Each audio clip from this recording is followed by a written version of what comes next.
All right, क्या हाल चाल है सबके? सब अच्छे हैं? और क्या कर रहे हैं? इतने दिनों से मैंने कोई वीडियो नहीं बनाई है। उम्मीद है आप सब अच्छे होंगे। तो मैं एक जो जनरल ट्रेंड देखती हूँ ना सोसाइटी में, मोस्टली लोग क्या होता है कि जब भी कोई न्यूरो साइंस से रिलेटेड कोई पेपर बाहर आता है, कोई रिसर्च बाहर आती है, तो हम उसको सीरियस लेते हैं एज ए सोसाइटी, क्योंकि हमें वही सिखाया जाता है, वही सब चीज़ों को देख देख के हम बड़े होते हैं कि जो चीज़ रिसर्च के थ्रू बाहर आ रही है, या जो मॉडर्न सोसाइटीज़ हैं जहाँ पे इंडस्ट्रियल रेवोल्यूशन हुआ है, वहाँ से जो चीज़ कनेक्टेड है या वहाँ से जो चीज़ बाहर आ रही है वो ऑथेंटिक है, वो लॉजिकल है। अदरवाइज जो भी हमारे जो एंसेस्टर्स कह के गए हैं, हमसे बातें करके गए हैं, उनकी कुछ गलतियों की वजह से हम आज भी उन पर पूरी तरीके से ट्रस्ट नहीं करते हैं, जो अच्छी बात नहीं है। क्योंकि ये वही बात है, जैसे हमारे जो पेरेंट्स हैं, है ना, हमारे जो दादा दादी, नाना नानी, पूर्वज जो हैं, जो इमीडिएट जो हमारे एंसेस्टर्स हैं, जिनके साथ हमने समय बिताया है, जिनके साथ हम मुखातिब हुए हैं, हमने जिनके साथ बातचीत की है, जो हमारे एक्सपीरियंस में है, तो ऐसे लोगों के साथ जब हम जब हम बातें याद करते हैं, तो अक्सर हमारा ये नेचर हो गया है। इंडियन मेंटालिटी में नहीं कहूँगी इसको, ज़्यादातर मैं सुनती हूँ कि इंडियन मेंटालिटी हो गई है ये, लेकिन ये मेंटालिटी एशियन है थोड़ी सी, क्योंकि सेल्फ कॉन्फिडेंस जो है ना, अपनी चीज़ों के ऊपर इतना विश्वास नहीं है। जो चीज़ें बाहर से आती हैं, शायद बाहर के जो वेस्टर्न जो एक कॉन्सेप्ट अभी जो बना है ना, उसमें क्या है कि वो लोग अपनी बातें एक अथॉरिटी से कहते हैं, क्योंकि वहाँ की गवर्नमेंट और वहाँ का जो स्ट्रक्चर है जिस तरीके का, उस स्ट्रक्चर में उनको अपने बारे में ज़्यादा सोचने के लिए इनकरेज किया जाता है। इंडिविजुअलिस्टिकली आप अपने आप को इम्प्रूव करें, आप कैपिटलिस्ट बने, इस तरीके की जो पूरा इकोनॉमी है वो उस तरीके से रन करती है। तो वहाँ पे ये ऑटोमेटिक है कि जो बच्चे बड़े होते हैं, तो जब उनको शुरू से ही वो चीज़ें सिखाई जाती हैं, तो वो बहुत ही इंडिविजुअलिस्टिकली सोचते हैं, कलेक्टिव थॉट उनका कम होता है। लेकिन एशियन जो थॉट प्रोसेस है वो कलेक्टिव रहा है, और वो बहुत ज़्यादा ईगर नहीं है इस बात पे कि वॉर उस तरीके से लड़ी जाए कि अपने आप को प्रूव करना है। इनफैक्ट अगर आप हिस्ट्री पढ़ेंगे या फिर जो इमीडिएट हिस्ट्री से रिलेटेड जो भी डेटा अवेलेबल है, उसमें जो इंडिया है वो एक इस तरीके का एक कल्चर, एक सोसाइटी ऐसी रही है जहाँ पे लोग अपने साथ अमेलगमेट कर लेते हैं दूसरे कल्चर के लोगों को, कि ठीक है आप दूसरे कल्चर के हैं, आप बहुत अलग हैं हमसे, लेकिन फिर भी आप हमारे साथ रह सकते हैं। तो ये इस तरह के डिफरेंट लोग आके यहाँ पे बस गए हैं। बहुत सारे अलग अलग कल्चर हैं, लेकिन बहुत सारे कल्चर होने की वजह से बहुत सारे छोटे छोटे झगड़े भी होते हैं। और एनीवे, तो मैं कहना जो चाह रही थी इस पूरी बात में, जो भी मैंने कही, उसमें यह है कि न्यूरो साइंस से रिलेटेड जब चीज़ें आती हैं, रिसर्च पेपर आते हैं, वो बहुत ज़्यादा उनके ऊपर हाइप बनता है। और जब बात योग से रिलेटेड जो किताबें हैं, जो कहती हैं, जब वो अपनी बातें रखती हैं, तो उसको उतना हाइप नहीं मिलता। और अब अगर आप देखें ध्यान से, तो क्योंकि जो वेस्टर्नर्स हैं, जो वेस्टर्न से जो लोग आ रहे हैं, वेस्ट साइड से, वो लोग जब योग के बारे में बात कर रहे हैं, तो फिर से योग को लेकर एक अंडरस्टैंडिंग बन रही है, जो अच्छी बात है। लेकिन फिर जो एक वेस्टर्न आदमी है, वो अपना कॉन्सेप्ट भी लगाएगा, क्योंकि उसकी ग्रोथ और उसका जो उसकी अपब्रिंगिंग है वो दूसरे कल्चर में हुई है।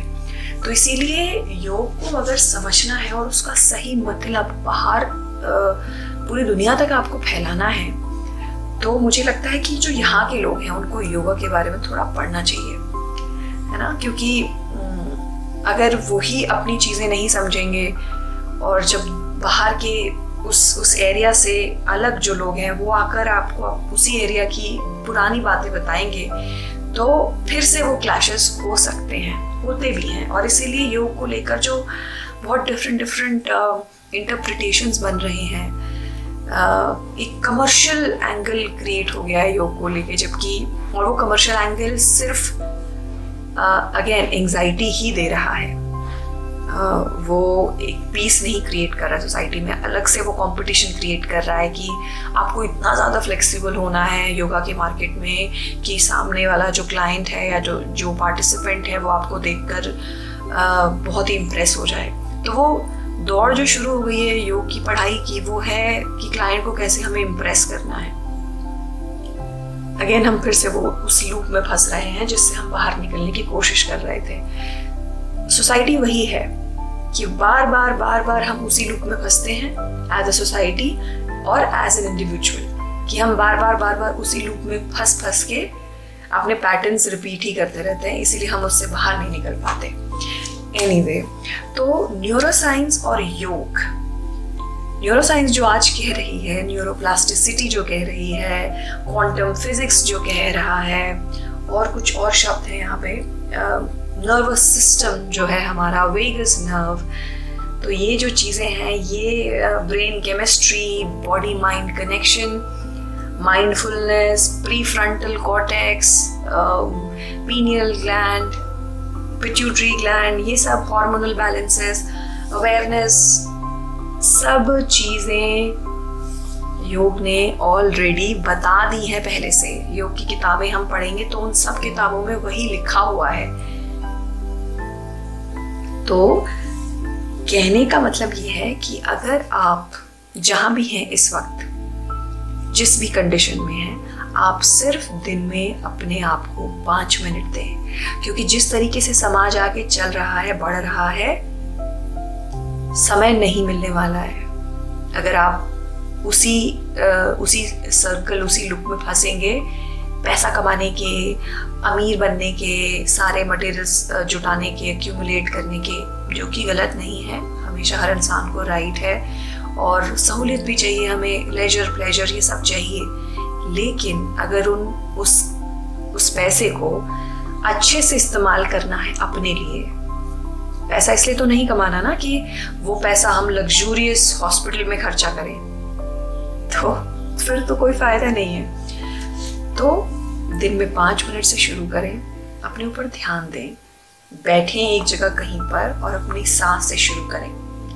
अपनी सांस से एक कनेक्शन बनाने की कोशिश करें।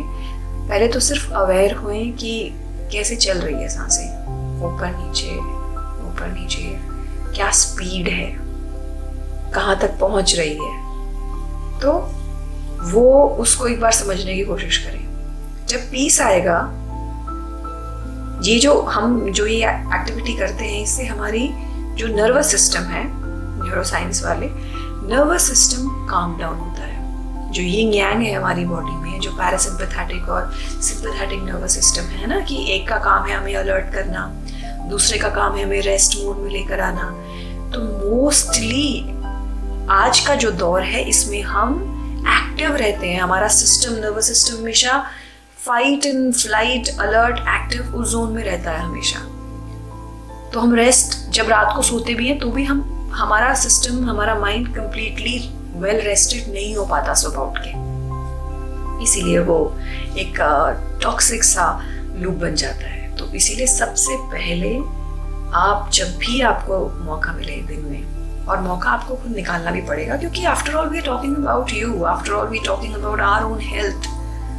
How else anything will matter when the health is not lost. Okay, so you just take 5 minutes, 5 minute से शुरू करें, 10 मिनट, फिर आधा घंटा, फिर 1 घंटा, फिर इस तरीके से आपकी खुद की, जब आपको लगने लगेगा कि इससे बदलाव हो रहा है, जब आपको आराम महसूस होने लगेगा, जब आपकी नींद बेटर हो जाएगी, जब आपकी बॉडी की जो स्टिफनेस है, जो अकड़न है, वो धीरे धीरे सॉफ्ट हो जाएगी आपकी बॉडी, उस सेंस में नहीं, सॉफ्ट का मतलब है कि आपके टिश्यूज रिलैक्स होना शुरू हो जाएंगी, मसल्स रिलैक्स हो जाएंगी, तो आपको खुद समझ में आएगा और आप क्रेव करने लगेंगे फिर और योग मेरी जिंदगी में आए। तो कुछ नहीं करना है, सिर्फ बैठकर आराम से सुखासन में, जैसे भी आपको कंफर्टेबल फील हो वैसे बैठ जाएं और आराम से बस अपनी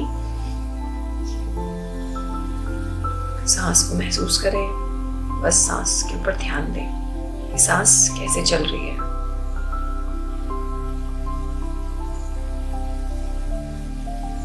कहाँ तक पहुंच रही है। जब नीचे हमारे पेट की तरफ सांस बढ़ती है तो पेट किस तरीके से बाहर आता है,